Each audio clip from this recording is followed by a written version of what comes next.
Evangelho de Lucas, capítulo 5, versículo 1. Evangelho de Lucas, capítulo 5, versículo 1. Um texto conhecido de muitos, a pesca maravilhosa, momento que marcou a vida de Pedro, o seu chamado. A palavra de Deus diz assim: aconteceu que, ao apertá-lo a multidão para ouvir a palavra de Deus, estava ele junto ao lago de Genezaré, ou seja, o mar da Galileia, a mesma coisa, e viu 2 barcos junto à praia do lago. Mas os pescadores, havendo desembarcado, lavavam as redes. Entrando em um dos barcos, que era o de Simão, Pedro, pediu-lhe que o afastasse um pouco da praia. Assentando-se, ensinava do barco as multidões. Quando acabou de falar, disse a Simão: faze-te ao largo e lançai as vossas redes para pescar. Respondeu-lhe Simão: mestre, havendo trabalhado toda a noite, nada apanhamos, mas sob a tua palavra lançarei as redes. Isto fazendo, apanharam grande quantidade de peixes e rompiam-se-lhe as redes. Então fizeram sinais aos companheiros do outro barco, para que fossem ajudá-los, e foram e encheram ambos os barcos, a ponto de quase irem a pique. Vendo Simão, Pedro prostrou-se aos pés de Jesus, dizendo: Senhor, retira-te de mim, porque sou pecador. Pois à vista da pesca que fizeram, a admiração se apoderou dele e dos seus companheiros, bem como de Tiago e João, filhos de Zebedeu, que eram seus sócios. Disse Jesus a Simão: não temas, doravante serás pescador de homens. E arrastando eles os barcos sobre a praia, deixando tudo, o seguiram. Até aqui. Senhor nosso Deus, a tua palavra é algo que marca, que modifica, que transforma, abençoa e renova as nossas vidas. Que nessa noite, Senhor, teu Espírito Santo possa fazer isso, mais uma vez.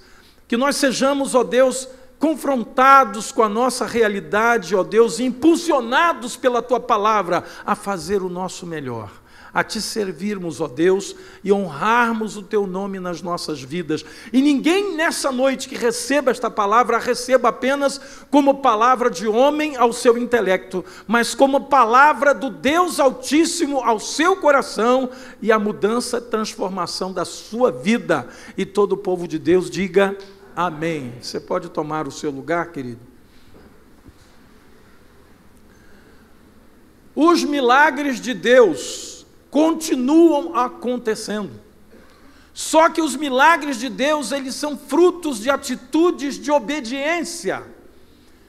Em face a problemas, às dificuldades, às necessidades, às vezes diante das nossas impossibilidades, nós recebemos uma palavra de Deus que nos prepara para o milagre, mas às vezes eles não acontecem, porque nós não estamos dispostos a obedecer.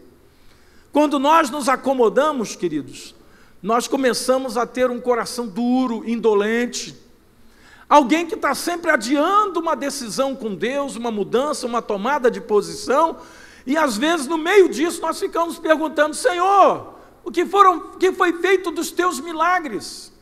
Porque algumas coisas que aconteciam no passado, hoje não estão acontecendo mais. Quem ora dessa maneira, quem clama a Deus dessa maneira, é porque não sabe que ainda hoje Deus realiza milagres semelhantes. Mas o que falta às vezes é homens que são capazes de ouvir e obedecer à voz e à vontade do Senhor. Porque às vezes nós nos acomodamos, perdemos a capacidade de ouvir e obedecer à voz de Deus diante dos desafios que a vida nos impõe. Todos os dias nós temos lutas, desafios, e nós somos impelidos pela palavra de Deus a realizar algumas coisas, mas às vezes nós paramos e não as fazemos. O nosso Deus, querido, Ele sempre nos desafiará a que tomemos atitudes de fé. Sempre você vai encontrar na palavra de Deus uma palavra de ânimo, de encorajamento, mas também uma palavra de responsabilidade, dizendo: faça a tua parte, está em tuas mãos. O milagre é composto de duas partes: a parte que nós fazemos em obediência à palavra e a parte que Deus faz para honrar a sua palavra, depois que nós a obedecemos. Deus fez isso com Abraão, desafiou Abraão aos 75 anos de idade, com a vida tranquila, acomodada, arrumada, ajeitada. Ele era um homem rico, ele estava morando numa casa boa, no meio da sua parentela, gozava do prestígio, do carinho, do amor, da apreciação de todos que estavam ao seu redor, como um homem bem-sucedido que ele era.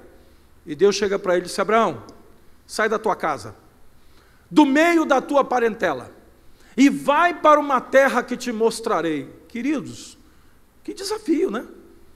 75 anos de idade, tranquilo, como diz o ditado popular, né? Estava com o burro amarrado na sombra do boi, né? Ou seja, vai fazer o quê? Mas Deus disse para ele: Abraão, sai, porque eu quero fazer uma grande obra na sua vida, e eu quero abençoar você, e eu quero abençoar todas as famílias da terra, se você me obedecer. Pois foi lá Abraão, arrumou o que podia arrumar, irmãos. Nunca, o milagre, irmãos, ele é feito de coisas que, às vezes, quando alguém vai fazer, o outro diz assim: você vai fazer isso? Isso aí não vai dar certo. Tem tudo para não dar certo. Ô, Abraão, eu fico imaginando Abraão dizendo lá para os parentes, para os amigos, né, que estavam com ele: olha, Deus falou comigo, eu vou pegar o que eu posso carregar, vou botar em cima do lombo dos animais, vou colocar aí numa carroça de boi e vou sair. E alguém perguntou: pelo menos você sabe para onde você vai? Né? Ele disse: não, Deus disse que vai mostrar depois, ele só está dando a direção, é por aqui. Ô, Abraão, olha só, você tomou um tombo, bateu com a cabeça numa pedra, o que aconteceu com você? Né? A idade está te fazendo mal, você está com problema mental, o que está acontecendo, Abraão? Não, eu estou obedecendo a voz de Deus, ele quer fazer uma aliança comigo, e eu vou fazer isso. E sai Abraão. Queridos, quando Abraão chegou no lugar onde Deus havia designado para ele, Deus mandou ele olhar toda aquela terra e dizer: está vendo tudo isso aí? Eu vou dar a você e a tua descendência, porque a tua descendência será numerosa como os grãos de areia que há na praia do mar. Aí Abraão volta-se para Deus e diz: Senhor, eu tenho um probleminha pequeno, mas importante, preciso compartilhar isso com o Senhor. Eu tenho já a idade avançada, eu tenho uma esposa que é estéril, que nunca gerou filhos na sua juventude, e agora também ela não pode, porque cessou, né, a capacidade, a possibilidade dela gerar filhos, né? Enfim, eu não vejo como é que isso vai acontecer. E Deus disse para ele: vai acontecer, porque eu estou dizendo para você. Queridos, é crer e crer. A mulher de Abraão não foi capaz de crer tanto assim, e ela disse: não vou esperar mais. Abraão, pega uma serva minha, a lei dizia na época que podia fazer isso, e me dá um filho através dela, porque eu não tenho condição de te dar filhos. Aquele menino nasce, aquele menino cresce, aquele menino começa a ser um problema.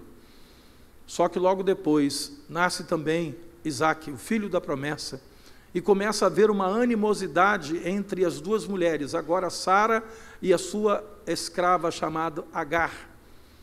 E ali começa a haver uma contenda, e Agar dizendo: meu filho é que vai ser o descendente e vai receber a herança de Abraão, porque ele é o filho mais velho. E daquele dia em diante começa uma contenda, até o ponto que Deus agora pede a segunda coisa difícil para Abraão, para que o milagre pudesse acontecer. Ele disse: Abraão, tua mulher está mandando que despeça a criança juntamente com a sua mãe e mande-os para o deserto. Abraão disse: como fazer isso, Senhor? Esse menino também é meu filho, não é filho da minha esposa, mas é meu filho, é meu sangue. E Deus disse para ele: obedeça aquilo que a tua mulher está falando, despeça a criança com a sua mãe, porque eu vou cuidar deles, e ele também será uma grande nação. Foi difícil Abraão fazer isso, colocar comida, colocar água nas mãos da sua escrava, que era a mãe do seu filho, e agora despedir o menino deserto adentro. Irmãos, se Abraão não tivesse feito aquilo, o processo de Deus teria se interrompido na sua vida. Mas porque Abraão esteve disposto a ouvir a voz de Deus e fez o que era difícil, mas ele fez, o processo de Deus continuou na vida de Abraão. Até que esse menino, nascido Isaque, cresceu, se tornou um adolescente. E agora Deus fala com Abraão a terceira etapa mais difícil do milagre na sua vida. Abraão, sabe o teu filho, o teu único filho a quem tu amas, Isaque? Sim. Eu peço que tu o tomes e o leve a um monte que eu te mostrarei, e lá você sacrifique o teu filho no monte que eu te mostrarei. Queridos, como é difícil obedecer a Deus para que o milagre aconteça. E essa foi a prova de sangue, a prova final. 3 etapas na vida de Abraão: o sair de casa, o abrir mão daquilo que ele pensou que era a sua descendência, que era Ismael, mas não era, e agora abrir mão daquele que ele tinha certeza que era a sua descendência, e ouvir do filho a dura frase dizer, piorando a sua situação: pai, eu vejo o cutelo, eu vejo a lenha, eu vejo tudo preparado para o sacrifício, mas onde está o cordeiro? Sabendo Abraão que Deus havia pedido o seu filho como cordeiro, ele diz: meu filho, Deus proverá para si o cordeiro. Queridos, você sabe por que a igreja hoje não vê mais tantos milagres? É porque talvez nós não tenhamos mais fé como a de Abraão, capaz de obedecer numa circunstância extrema como essa. Mas Abraão prossegue, e ele continua a sua caminhada até aquele altar, deixando para trás os seus empregados, agora só ele e o seu filho com a lenha e o cutelo.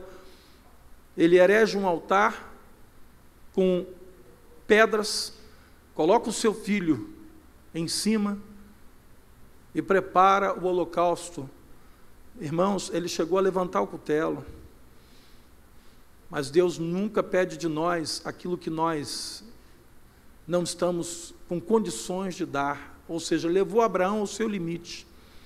Mas Abraão viu depois um cordeiro envolto em galhos que estava atrás, preso por uns arbustos, e Deus disse: não faça mal ao seu filho, porque sei que tu me amas, pega aquele cordeiro e sacrifica no seu lugar.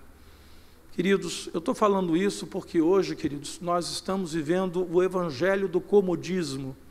Nós queremos milagres, mas não queremos mover uma palha para que eles aconteçam.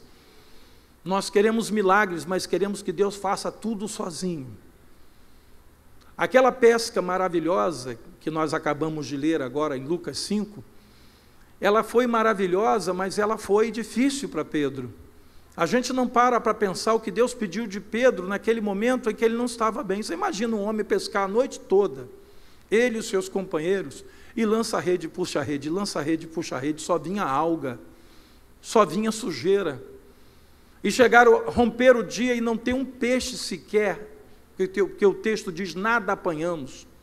Você imagina que o almoço, a janta, o dinheiro que eles vendiam aquele peixe, para que Pedro tivesse sustento para a sua família, junto com seus companheiros de pesca, naquele dia eles não tinham nada, nem para comer e nem para vender. Você imagina como Pedro estava lá lavando aquelas redes? Com certeza ele estava cantando um hino de alegria. Não, irmãos. Ele estava pensando: o que eu vou levar para casa hoje para os meus filhos? E no ambiente daquele que era contrário, que não era favorável, que era difícil, sabe aquele dia que você diz assim: hoje eu não estou bem, me aconteceu um negócio, não estou bem. Aí de repente aproxima-se um homem, um estranho, e diz assim: me empresta o teu barco. Aí Pedro disse: meu Deus, eu já não estou bem, agora vem um cara emprestado, pediu o barco emprestado, tem uma multidão com ele, que homem é esse? E não só o barco, ele pediu Pedro, ele disse: entra no barco, rema o barco, vai até um certo ponto, porque eu preciso falar a essa multidão. Jesus precisava do espelho d'água, para que as suas palavras ecoassem no coração, nos ouvidos daqueles homens que estavam na praia, daquelas mulheres. E Pedro ali, pensando: meu Deus, não peguei nada, estou sem o que comer, não vou levar nada para casa hoje, e estou aqui esperando essa pregação acabar. Às vezes a gente vem à igreja, irmãos, e a gente está passando uma luta tão grande que parece que a gente fica esperando o culto acabar. E quando termina a pregação, vem a parte mais difícil. Quando Jesus pediu para Pedro: Pedro, agora faze-te ao largo e lança as tuas redes. Querido, Pedro sabia que a possibilidade humana daquilo dar certo era zero, porque ele pescou a noite toda e não pegou nada. E como bom pescador, ele sabia que se de noite os cardumes não estavam ali, muito menos de dia. Mas ele disse: Senhor, nada apanhamos a noite inteira, mas sob a tua palavra eu lançarei a minha rede. Queridos, Pedro estava para ver com seus companheiros um dos maiores milagres que ele já havia visto na sua vida. Talvez nunca tivesse visto um milagre quanto aquele. Ele ficou tão maravilhado do milagre, daqueles peixes, daquelas redes que pareciam que iam se romper, ao ponto de encher 2 barcos de peixe, que quando ele chegou na praia, ele não titubeou, ele foi aos pés do Senhor Jesus, disse: afasta-te de mim, eu não sou digno de estar na tua presença, porque eu sou pecador, e hoje eu vi Deus nesse milagre. Mas todo mundo se esquece que antes dele ver os peixes, ele emprestou o barco, ele esperou pacientemente Jesus acabar de pregar, e aceitou o desafio de lançar a rede, onde todo mundo diria: não faça isso, porque você vai perder o seu tempo. Irmãos, nós às vezes queremos ver o milagre, mas nós queremos que Deus faça do nosso jeito. Nós queremos ver o milagre, mas nós estamos no nosso comodismo, do nosso jeito, na nossa religiosidade. Não queremos sair da posição confortável que nós estamos, da nossa zona de conforto. Mas a gente quer ver milagre.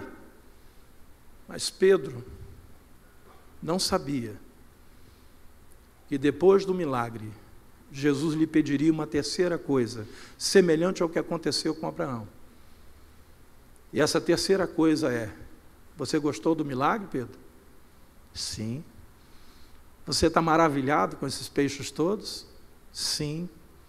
Essa foi a maior pescaria da sua vida? Sim. Pois a partir de hoje isso não fará mais parte da sua vida. Deixa aí os barcos, os peixes, as redes e me segue. E alguém diria assim: meu Deus, que dilema. Que dilema. Isso significaria abandonar a família, sair à companhia do Senhor Jesus por vários lugares. Significaria não ter aonde reclinar a cabeça, significaria não ter salário. Significaria muita coisa. Mas Pedro, ele decide, pela terceira vez, obedecer a Jesus. Só que o que Pedro não sabia é que aquele milagre dos peixes, ele seria nada diante do que ele veria depois disso. Pedro jamais imaginara que naquele dia que ele deixou aquela rede cheia de peixe, aqueles barcos lotados de peixe, Pedro não poderia imaginar que ele andaria por sobre as águas. Pedro não poderia imaginar que a sua sombra, ao passar sobre alguém doente, curaria a pessoa apenas com a sua sombra. Pedro não podia imaginar que ele subiria nas escadas da entrada do templo em Jerusalém e dali ele pregaria uma mensagem. Esse homem que não era tão letrado, esse homem que era um pescador, que tinha uma certa dificuldade com as letras, mas espantaria os cultos, os filósofos, os religiosos de plantão daquela época, porque com aquela mensagem, Pedro, depois de pregá-la, 3.000 pessoas seriam batizadas. E alguém diria: bispo, como eu gostaria de ver esses milagres de Deus hoje na minha vida. E eu pergunto a você: o que você tem feito para que esses milagres aconteçam? Quais são as atitudes que você tem tomado? Você tem aceitado a palavra de Deus como ela é? Ou você tem tentado manipular o Evangelho do jeito que você acha que deve? Eu quero te dar um outro exemplo, querido. A de um jovem rico que procura Jesus e lhe faz uma pergunta: mestre, o que eu posso fazer para herdar a vida eterna? E Jesus começa a discorrer-lhe sobre os 10 mandamentos que foram deixados por Moisés. E quando Jesus discorre sobre esses mandamentos, ele disse: já tenho observado todas estas coisas. Então Jesus disse para ele: então só falta agora uma coisa. Aquela última passagem, né? Deixar os barcos com os redes, sacrificar o seu próprio filho, no caso de Abraão. Agora Deus vai para a prova final com esse jovem e diz assim: pega tudo que você tem, vende, pega o resultado que será esse dinheiro, distribui entre os pobres, você não vai ter mais nada, vem e me segue. E diz o texto que esse jovem ficou muito triste, abaixou a sua cabeça e saiu sem falar nada, porque ele era dono de uma grande fortuna, de uma grande riqueza. Aí eu pergunto, doravante, você discorrendo na palavra de Deus, você não encontra mais nenhuma referência sobre a vida desse jovem. Você não encontra mais nenhuma narrativa dizendo que esse jovem foi um instrumento na mão de Deus e realizou grandes milagres. Ele some, ele desaparece na Bíblia. Mas você já parou para imaginar quem poderia ter sido esse jovem se ele obedece a Jesus, se ele vende tudo que tinha e seguisse a Jesus?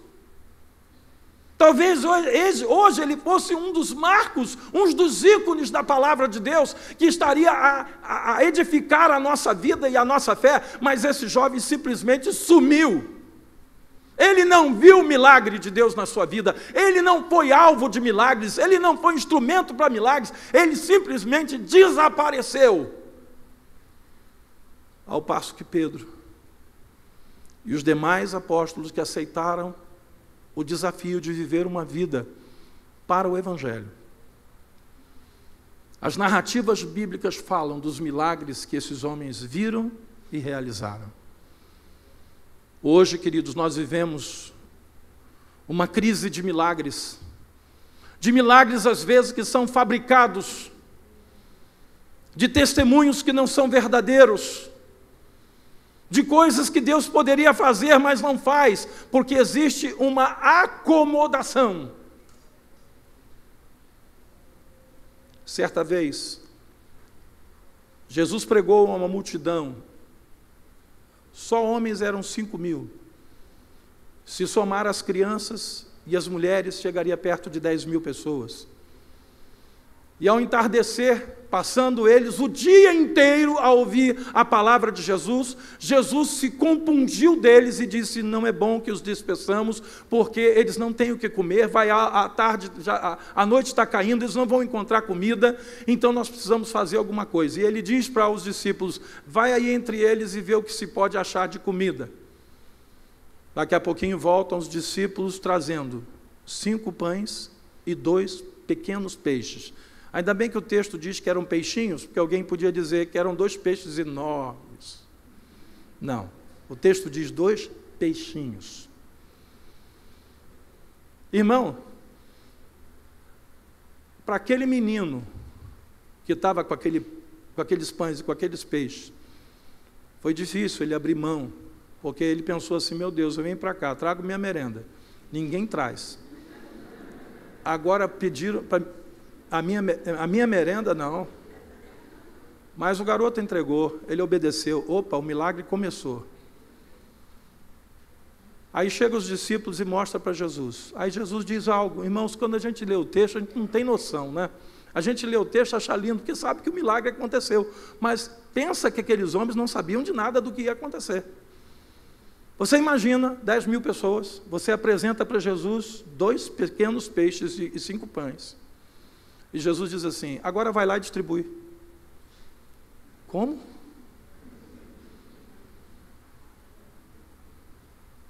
Eu acredito que eles saíram dali, andaram alguns passos, e um olhou na cara do outro e disse: você vai fazer isso? Querido, quando a gente passar por 10 pessoas, vai acabar. E o que a gente vai fazer com as outras? Você vai passar esse ridículo? Vou. Porque foi o mestre que mandou. E eles começaram. Um pedaço para um pedaço para outro, um peixe para um peixe para outro. Ué, mas tem mais pães aqui do que tinha no começo. 1, 2, 3, 4, 5, 6, 8. Espera aí, não tinha 5? Querido, para de contar. Vai distribuindo. 1 para 1, outro para outro. E o cesto não acabava. O cesto encheu, ô fulano, traz mais um cesto lá, porque a gente está distribuindo, e esse aqui já está cheio, não cabe mais. E no final, eles alimentaram aquela multidão e sobraram 10 cestos de pães cheios. O problema, irmão, é que quando Deus nos desafia a fazer alguma coisa, a gente fica fazendo conta. A gente começa a dizer, não vai dar, não tem condição, isso aí não vai dar certo. Tem sempre aquela turma que levanta e diz, isso não vai dar certo. Tem sempre aquele pessoal que diz, não, peraí, rapaz, não faça isso não. Isso aí tem tudo para dar errado. E esse pessoal, às vezes impede uma vida, uma família, uma igreja, uma empresa, um casamento de dar certo. E são as mesmas pessoas que às vezes se dizendo crente, diz assim, querido, você quer ver milagre? Eu quero ver milagre. Mas é o primeiro a dar contra quando Jesus manda fazer alguma coisa. Quantas vezes, irmãos, ao longo dos 23 anos da nossa igreja, nós fizemos coisas nessa igreja, que teve gente que se levantou na igreja e disse, isso não vai dar certo. Isso não tem como, não dá. Quando nós começamos a construir esse santuário, com a venda de cachorro-quente, alguém diz assim, você é doido, rapaz. Esse pastor é maluco. Será que ele tem noção do que é esse santuário? Eu apresentei o projeto para a igreja desde lá, ficava no hall da igreja. Alguém diz assim, querido, você tem noção quanto vai custar a construção desse santuário? Teve gente na época que saiu da nossa igreja. E saiu falando mal. Queridos, o meu justo viverá pela fé. Se nós queremos ver milagres de Deus, nós precisamos estar preparados para entender o que Tiago disse, mostra-me a tua fé sem obras, que eu com as minhas obras te mostrarei a minha fé. Aquele servo que alegou dificuldades quando o seu senhor voltou e disse, Senhor, sabendo que tu és um homem severo, que tu ceifas aonde não semeaste, ajuntas aonde não espalhaste, receoso, peguei o talento aí não é um dom de fazer alguma coisa não, era dinheiro mesmo, talento naqueles dias era uma moeda, peguei o talento e o escondi, toma aqui o talento que me deste, servo mau e negligente. Foi o que ele ouviu. Ele não ouviu, você é muito bacaninha, você foi cuidadoso, você guardou, né? Irmão, nós precisamos pegar o que temos hoje e colocar a serviço do nosso Deus, porque Ele quer fazer milagres na nossa vida. Não podemos nos acomodar como igreja a botar uma roupinha bonita domingo e ir na igreja. Há uma multidão de pessoas morrendo lá do lado de fora. Nesse carnaval agora, centenas de milhares, milhões de pessoas no nosso estado saíram pelas ruas, se embriagando, se destruindo casamentos, adulterando, se prostituindo. Enquanto isso, confortavelmente nós falamos, graças a Deus, a minha vida não está mais envolvida com essa festa da carne. Nós estamos vivendo hoje um problema, queridos, terrível no nosso estado, e todos nós vivemos esse problema, que é o aumento da violência, a insegurança. Agora está aí essa intervenção federal no nosso estado. Nós sabemos que, humanamente, isso tem tudo para dar errado.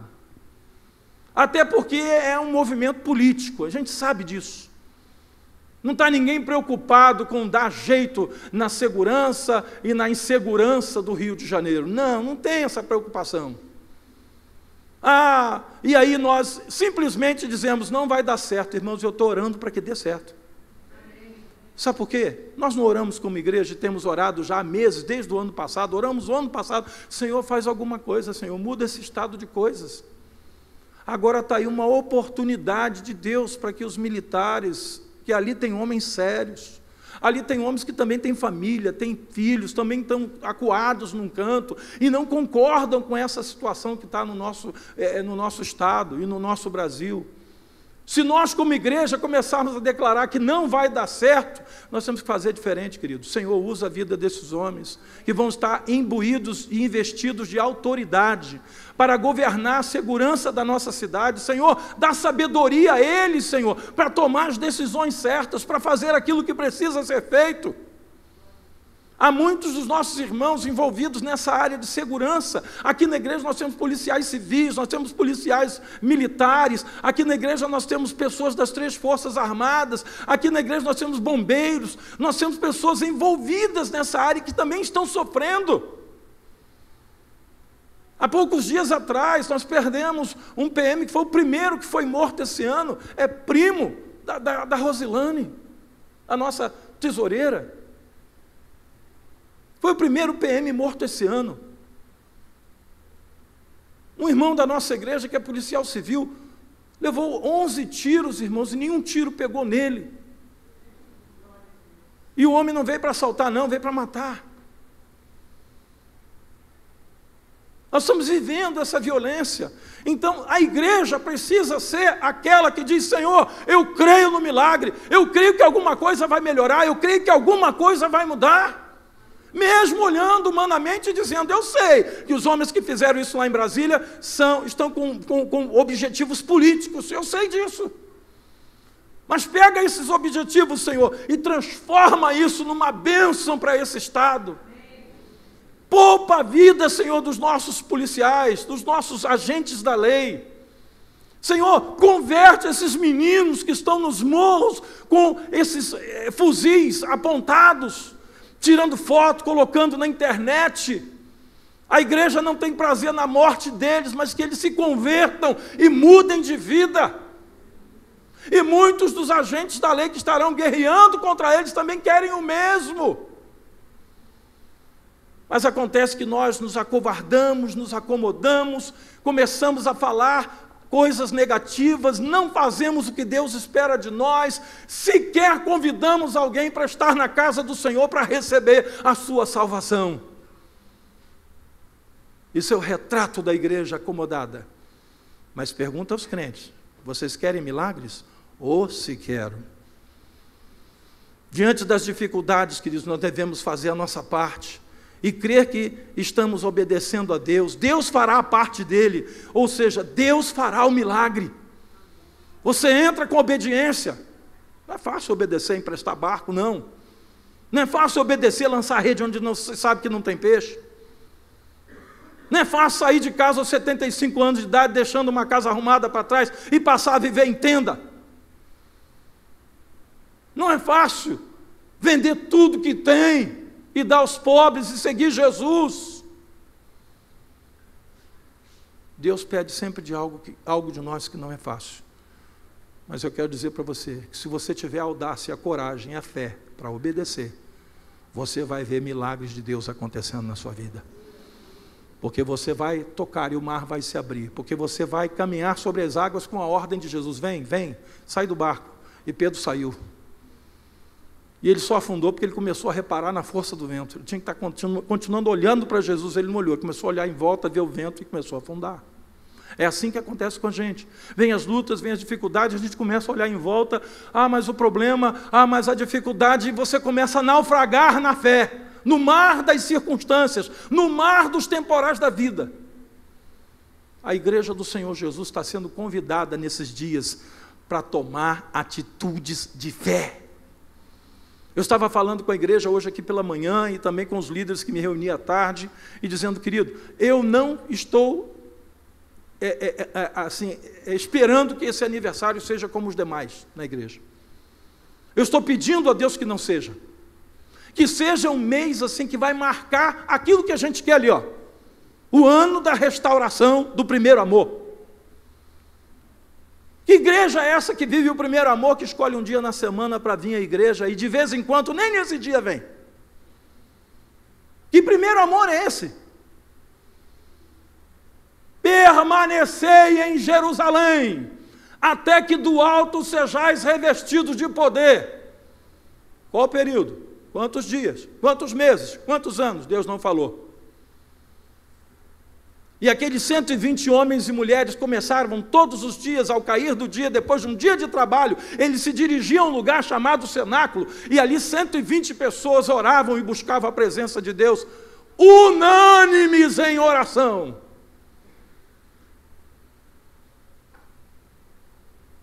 E ao cumprir seu dia de Pentecostes,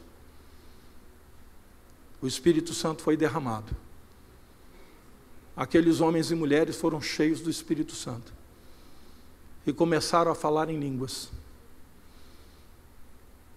E você imagina 120 pessoas cheias do Espírito Santo falando em línguas.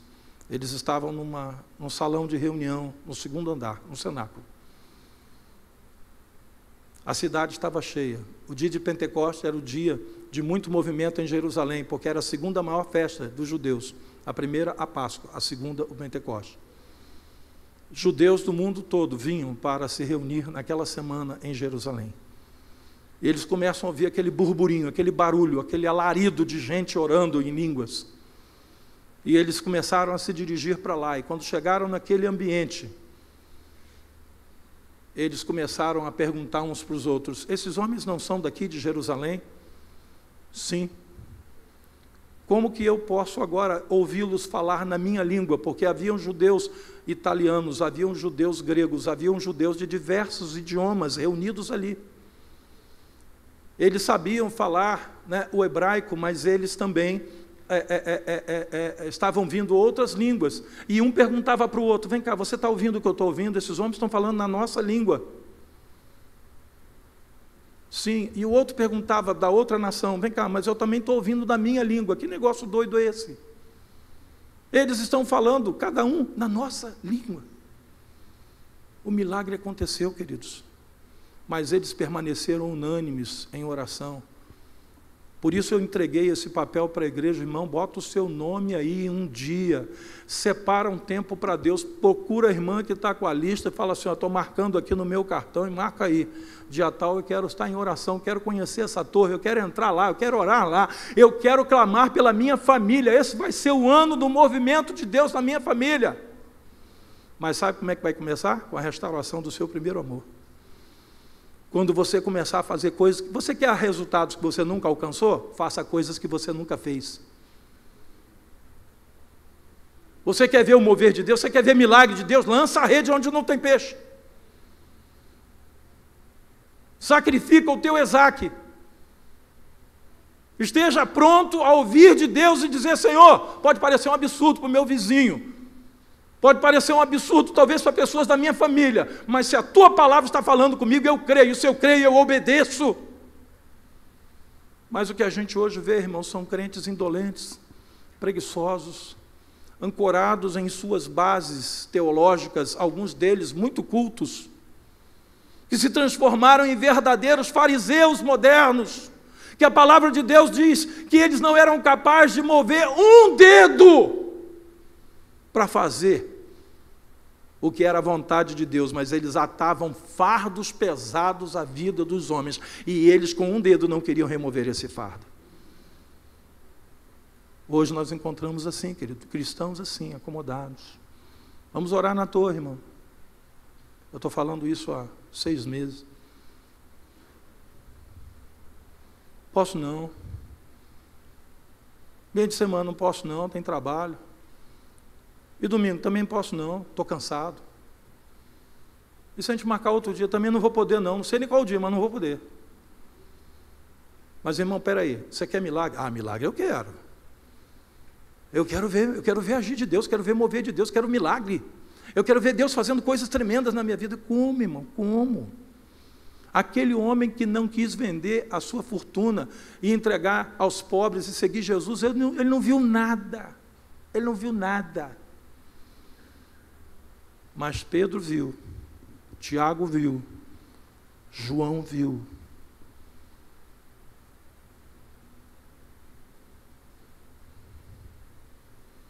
E esses homens,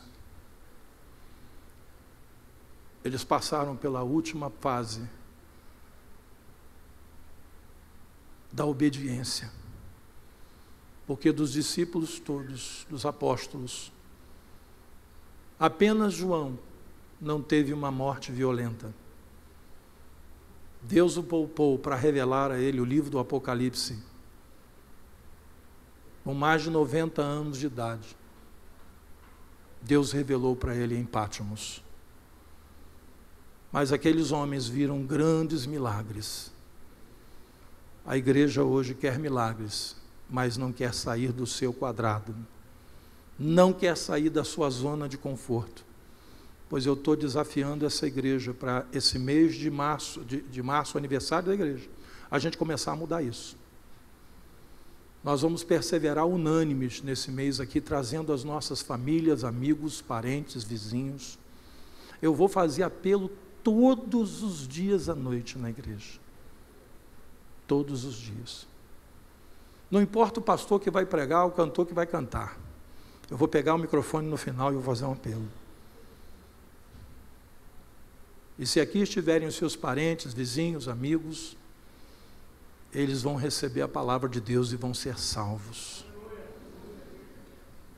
Meu irmão, começa a orar. Senhor, eu vou convidar.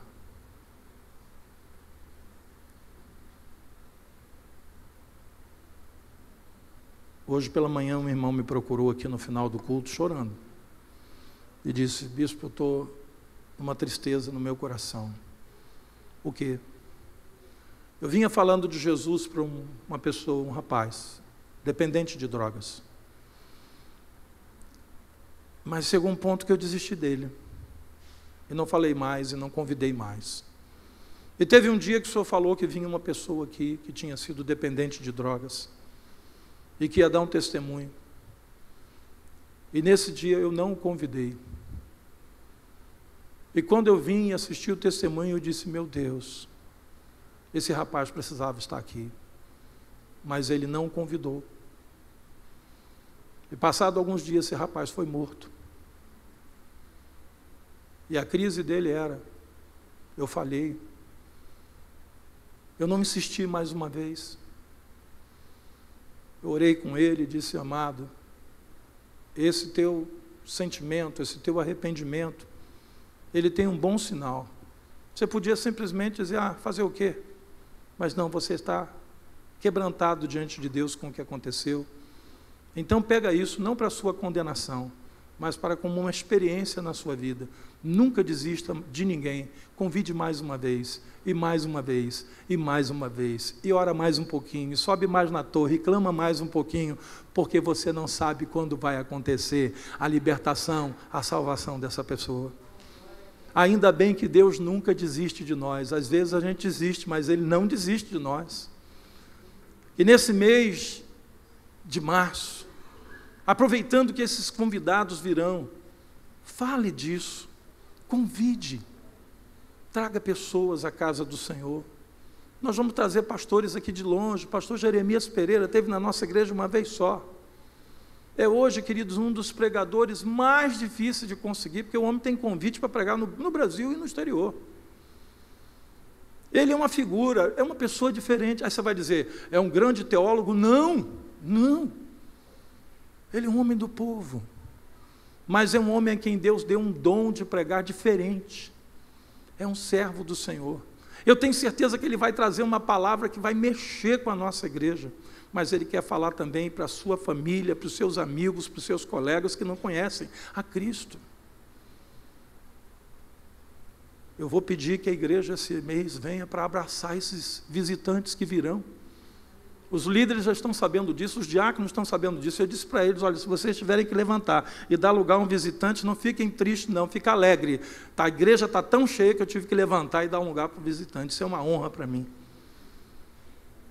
Mas vai estar cheia de quem, queridos? Das pessoas que nós vamos convidar. Vamos ter cartaz na rua, você vai ajudar a colocar cartazes em lugares públicos, mandamos fazer, vai chegar essa semana. Vai ter os boletins para a gente distribuir também, vamos colocar na internet, vamos compartilhar pelo Face, igreja, pelo amor de Deus, quando você vê a programação, compartilha, não dá like não, like não avisa ninguém, compartilha, para que outras pessoas fiquem tomando conhecimento, tomem conhecimento daquele convite que você está fazendo. Esse mês, queridos, eu estou na expectativa de que Deus vai salvar centenas de pessoas esse mês. Mas a igreja precisa tomar parte do milagre. Você tem que fazer parte desse milagre. Porque Deus quer fazer um milagre na sua vida, mas também quer fazer milagres através de você. Pedro começou a ver milagres na vida dele, depois ele viu milagre na vida de pessoas através dele. É isso que Deus quer fazer. E é por isso que eu quero orar nessa noite, para que nós possamos sair da nossa zona de conforto, entender a proposição de Deus para nós esse ano, retorno, restauração do primeiro amor, apaixonados por Deus, apaixonados pela casa de Deus, recebendo essas pessoas aqui como verdadeiros servos de Deus. O anfitrião dessa festa, querido, não sou eu não, somos nós. O anfitrião dessa festa é eu e você. Eu estou convidando em seu nome. Nós precisamos estar aqui. Serão 2 cultos por domingo, o de manhã e o à noite às 18 horas. Nós vamos estar nos 2 cultos. De manhã, trazendo quem nós pudermos, e à noite, trazendo pessoas para serem evangelizadas. Ah, mas eu só costumo vir à igreja domingo só num horário. Senhor, não vou jogar a rede aí não tem peixe, Senhor. Vou não. Ah, Senhor, distribuir 5 pães e 2 peixinhos para essa multidão, não faz eu passar essa vergonha não, Senhor.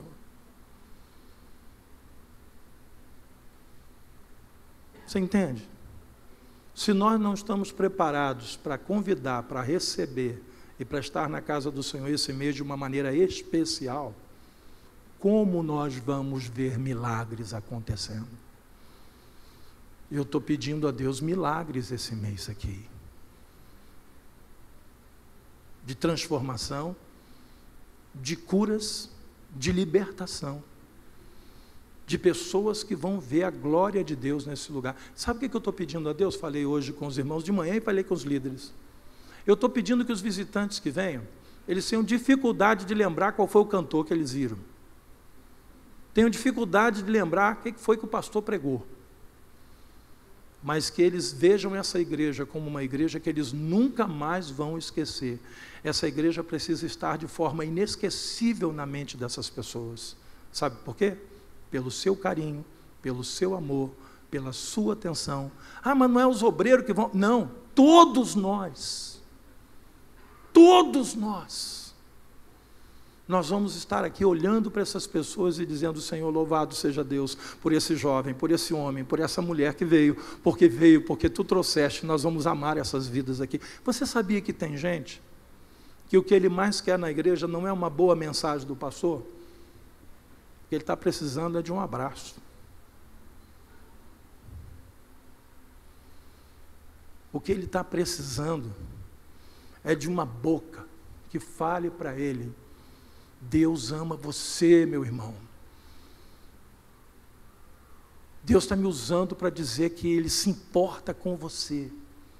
Talvez você esteja falando isso a alguém que há dias atrás tentou dar cabo da sua própria vida.